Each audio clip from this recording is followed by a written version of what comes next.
ಸ್ನೇಹಿತರೆ, ದಿನಕ್ಕೆ 8ರಿಂದ 10 ಬಾರಿ ಮೂತ್ರ ವಿಸರ್ಜನೆಯಾಗುತ್ತಿದೆಯಾ? ಹಾಗಿದ್ರೆ ಈಗಲೇ ಈ ವಿಡಿಯೋ ತಪ್ಪದೆ ನೋಡಿ.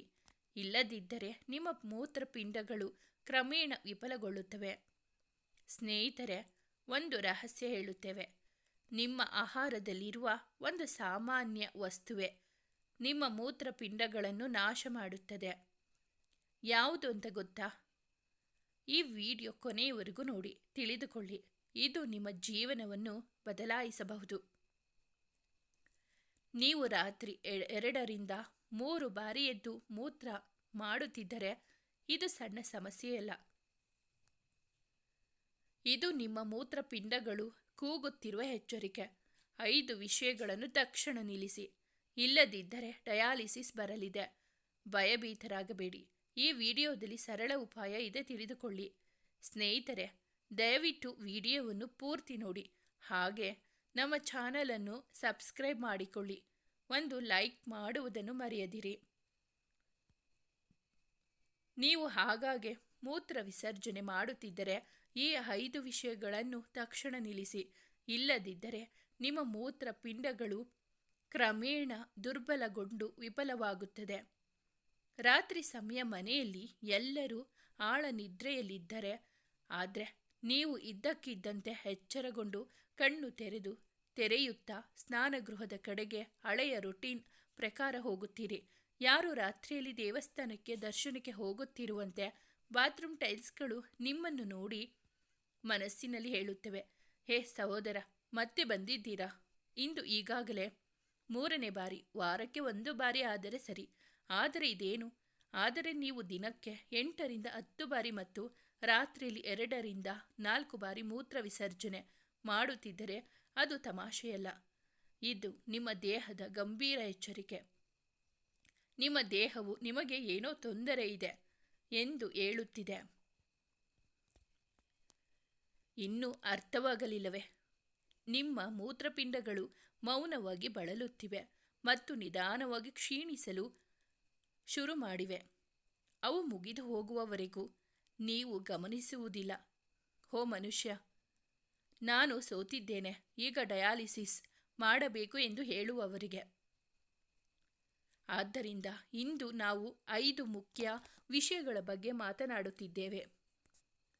ಇವುಗಳನ್ನು ನೀವು ಈಗಲೇ ನಿಲ್ಲಿಸದಿದ್ದರೆ ಹಾಗಾಗಿ ಮೂತ್ರ ವಿಸರ್ಜನೆಯ ಸಮಸ್ಯೆಯನ್ನು ಹೆಚ್ಚಿಸುವುದಲ್ಲದೆ ನಿಮ್ಮ ಮೂತ್ರಪಿಂಡಗಳನ್ನು ಕ್ರಮೇಣ ಮತ್ತು ಮೌನವಾಗಿ ನಾಶಗೊಳಿಸುತ್ತದೆ. ಸ್ನೇಹಿತರೆ, ಮೂತ್ರಪಿಂಡಗಳು ಸರ್ಕಾರಿ ಉದ್ಯೋಗಿಗಳಂತೆ ಕೆಲಸ ಸಾಮಾನ್ಯವಾಗಿದ್ದರೆ ಎಲ್ಲವೂ ಸರಿಯಾಗಿ ನಡೆಯುತ್ತದೆ. ಆದರೆ ಹೊರೆ ಹೆಚ್ಚಾದ ತಕ್ಷಣ, ಒತ್ತಡ ಹೆಚ್ಚಾದಾಗ ಮತ್ತು ಜವಾಬ್ದಾರಿಗಳು ಹೆಚ್ಚಾದಾಗ ಅವುಗಳು ಮುಷ್ಕರ ಮಾಡುತ್ತವೆ. ಮೂತ್ರಪಿಂಡಗಳ ಮುಖ್ಯ ಕೆಲಸ ರಕ್ತವನ್ನು ಶುದ್ಧೀಕರಿಸುವುದು, ದೇಹದ ನೀರಿನ ಸಮತೋಲನವನ್ನು ಕಾಯ್ದುಕೊಳ್ಳುವುದು ಮತ್ತು ಮೂತ್ರವನ್ನು ಉತ್ಪಾದಿಸುವುದು. ಆದರೆ ನಮ್ಮ ಆಹಾರದಲ್ಲಿ ನಾವು ಮಾಡುವ ಕೆಲವು ತಪ್ಪುಗಳಿಂದ ಅವುಗಳ ಮೇಲೆ ಹೆಚ್ಚಿನ ಒತ್ತಡ ಬೀಳುತ್ತದೆ. ಆಗಾಗ್ಗೆ ಮೂತ್ರ ವಿಸರ್ಜನೆ ಆಗುವುದು ನಿಮ್ಮ ದೇಹವು ಬಳಲುತ್ತಿದೆ ಎಂಬುದರ ಮೊದಲು ಮತ್ತು ಬಲವಾದ ಸಂಕೇತ. ಈ ವಿಡಿಯೋ ಕೇವಲ ನೀರಸ ಉಪನ್ಯಾಸವಲ್ಲ. ಇಂದು ನಿಮ್ಮ ಆಲೋಚನೆಯನ್ನು ಬದಲಾಯಿಸುವ, ನಿಮ್ಮ ಅಭ್ಯಾಸಗಳನ್ನು ಬದಲಾಯಿಸುವ ಮತ್ತು ಭವಿಷ್ಯ ನಿಮ್ಮ ಮೂತ್ರಪಿಂಡಗಳನ್ನು ಉಳಿಸುವ ವಿಡಿಯೋ. ಹಾಗಾಗಿ ದೀರ್ಘ, ಆಸಕ್ತಿದಾಯಕ, ಮೋಜಿನ ಮತ್ತು ಜೀವನ ಬದಲಾಯಿಸುವ ಪ್ರಯಾಣವನ್ನು ಒಟ್ಟಿಗೆ ಶುರು ಮಾಡೋಣ.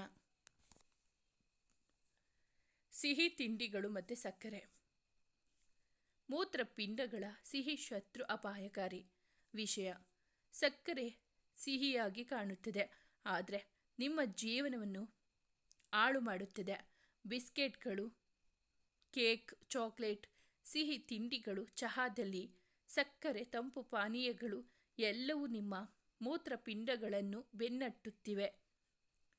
ಹೆಚ್ಚಿನ ಸಕ್ಕರೆ ಸೇವಿಸಿದಾಗ ರಕ್ತದಲ್ಲಿ ಗ್ಲೂಕೋಸ್ ಹೆಚ್ಚಾಗುತ್ತದೆ. ದೇಹವು ಅದನ್ನು ಸಮತೋಲನಗೊಳಿಸಲು ಹೆಚ್ಚು ನೀರು ಹೊರಹಾಕುತ್ತದೆ. ಅದರಿಂದ ನೀವು ಪದೇ ಪದೇ ಮೂತ್ರ ವಿಸರ್ಜಿಸುತ್ತೀರಿ. ಮಧುಮೇಹ ಇರುವವರಲ್ಲಿ ಇದು ಇನ್ನೂ ತೀವ್ರವಾಗುತ್ತದೆ.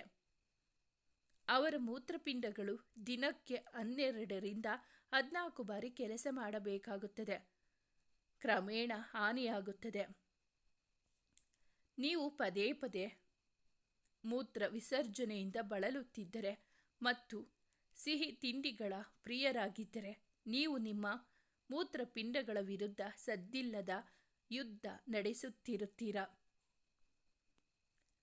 ಮಸಾಲೆಯುಕ್ತ, ಹುರಿದ ಮತ್ತು ಜಂಕ್ ಫುಡ್ ಮೂತ್ರಪಿಂಡಗಳ ದೊಡ್ಡ ಶತ್ರು. ಪಿಜ್ಜಾ, ಬರ್ಗರ್, ಪಕೋಡ, ನೂಡಲ್ಸ್ ಇವೆಲ್ಲದರಲ್ಲಿ ಉಪ್ಪು, ಸಂರಕ್ಷಕಗಳು, ಮಸಾಲೆಗಳು ಮತ್ತು ಹೆಚ್ಚಿನ ಎಣ್ಣೆ ಇರುತ್ತದೆ. ಇದೆಲ್ಲವೂ ಮೂತ್ರಪಿಂಡಗಳ ರಕ್ತನಾಳಗಳನ್ನು ಮುಚ್ಚುತ್ತದೆ. ದೇಹ ಬಿಸಿಯಾಗುತ್ತದೆ. ಮೂತ್ರ ಉತ್ಪಾದನೆ ಹೆಚ್ಚಾಗುತ್ತದೆ. ವಿಶೇಷವಾಗಿ ಮರುಬಳಕೆಯ ಎಣ್ಣೆ ನೇರವಾಗಿ ಮೂತ್ರಪಿಂಡಗಳಿಗೆ ಹಾನಿ ಮಾಡುತ್ತದೆ. ಮೂತ್ರಪಿಂಡಗಳ ಇವೆಲ್ಲವನ್ನು ಫಿಲ್ಟರ್ ಮಾಡಲು ಪ್ರಯತ್ನಿಸುತ್ತದೆ ಮತ್ತು ಕ್ರಮೇಣ ಶೋಧಕ ಸಾಮರ್ಥ್ಯ ಕಳೆದುಕೊಳ್ಳುತ್ತದೆ. ಹೆಚ್ಚುವರಿ ಉಪ್ಪು ಸೇವನೆ ಮೂತ್ರಪಿಂಡಗಳ ಗುಪ್ತ ಶತ್ರು. ನಿಮ್ಮ ಮೂತ್ರಪಿಂಡಗಳನ್ನು ಪ್ರತಿದಿನ ಓವರ್ಲೋಡ್ ಮಾಡುವ ಮೊದಲ ಕಾರಣ ಉಪ್ಪು. ಉಪ್ಪು ಇಲ್ಲದ ಜೀವನ ನೀರಸ ಎಂದು ಹಲವರು ಹೇಳುತ್ತಾರೆ. ಅದು ಕೂಡ ನಿಜ. ಆದರೆ ಜೀವನದಲ್ಲಿ ಉಪ್ಪು ಹೆಚ್ಚಾದರೆ ಅದು ಕಹಿಯಾಗಿ ಪರಿಣಮಿಸುತ್ತದೆ ಮತ್ತು ನಿಮ್ಮನ್ನು ಆಸ್ಪತ್ರೆಯ ಬೆಡ್ಡಿಗೆ ತಳ್ಳಬಹುದು. ಹೆಚ್ಚಿನ ಜನರು ತಾವು ಎಷ್ಟು ಉಪ್ಪು ಸೇವಿಸುತ್ತಿದ್ದಾರೆ ಎಂಬುದನ್ನು ಗಮನಿಸುವುದಿಲ್ಲ. ಉಪ್ಪಿನಕಾಯಿ, ಚಿಪ್ಸ್, ಪಾಪಡ್, ಸಾಸ್ಗಳು ಮತ್ತು ಪ್ಯಾಕ್ ಮಾಡಿದ ಆಹಾರಗಳಲ್ಲಿ ಉಪ್ಪು ಮರೆಯಾಗಿ ಸೇರಿಸಿರುತ್ತಾರೆ. ನೀವು ಕೇವಲ ಒಂದು ಇಡೀ ತಿಂದೆ ಎಂದು ಭಾವಿಸುತ್ತೀರಿ, ಆದರೆ ಸೋಡಿಯಂ ನಿಮ್ಮ ದೇಹದೊಳಗೆ ರಹಸ್ಯವಾಗಿ ಹೆಚ್ಚುತ್ತದೆ.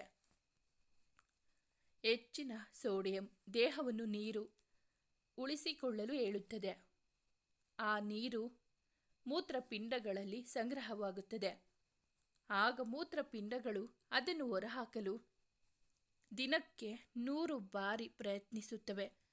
ನೀವು ದಿನಕ್ಕೆ 7ರಿಂದ 10 ಬಾರಿ ಮತ್ತು ರಾತ್ರಿಯಲ್ಲಿ 2ರಿಂದ 4 ಬಾರಿ ಎಚ್ಚರವಾಗುತ್ತೀರಾ.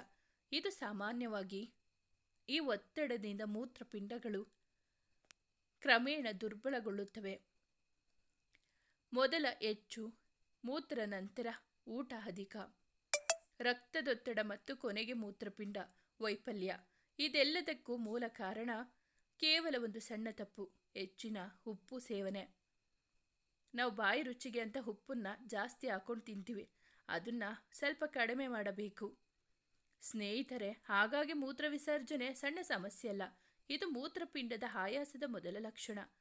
ಮೇಲೆ ಹೇಳಿದ 5 ವಿಷಯಗಳನ್ನು ನೀವು ತಪ್ಪಿಸಿದರೆ, ಕಡಿಮೆ ಉಪ್ಪು, ಕಡಿಮೆ ಸಕ್ಕರೆ, ಕಡಿಮೆ ಚಹಾ, ಕಾಫಿ, ಆಲ್ಕೋಹಾಲ್ ಇಲ್ಲ, ಇದಕ್ಕೆಲ್ಲ ವಿದಾಯ ಹೇಳಿ, ನಿಮ್ಮ ಮೂತ್ರಪಿಂಡಗಳು ಕೇವಲ 100 ದಿನಗಳಲ್ಲಿ ವ್ಯತ್ಯಾಸಗಳನ್ನು ತೋರಿಸಲು ಶುರು ಮಾಡುತ್ತೇವೆ.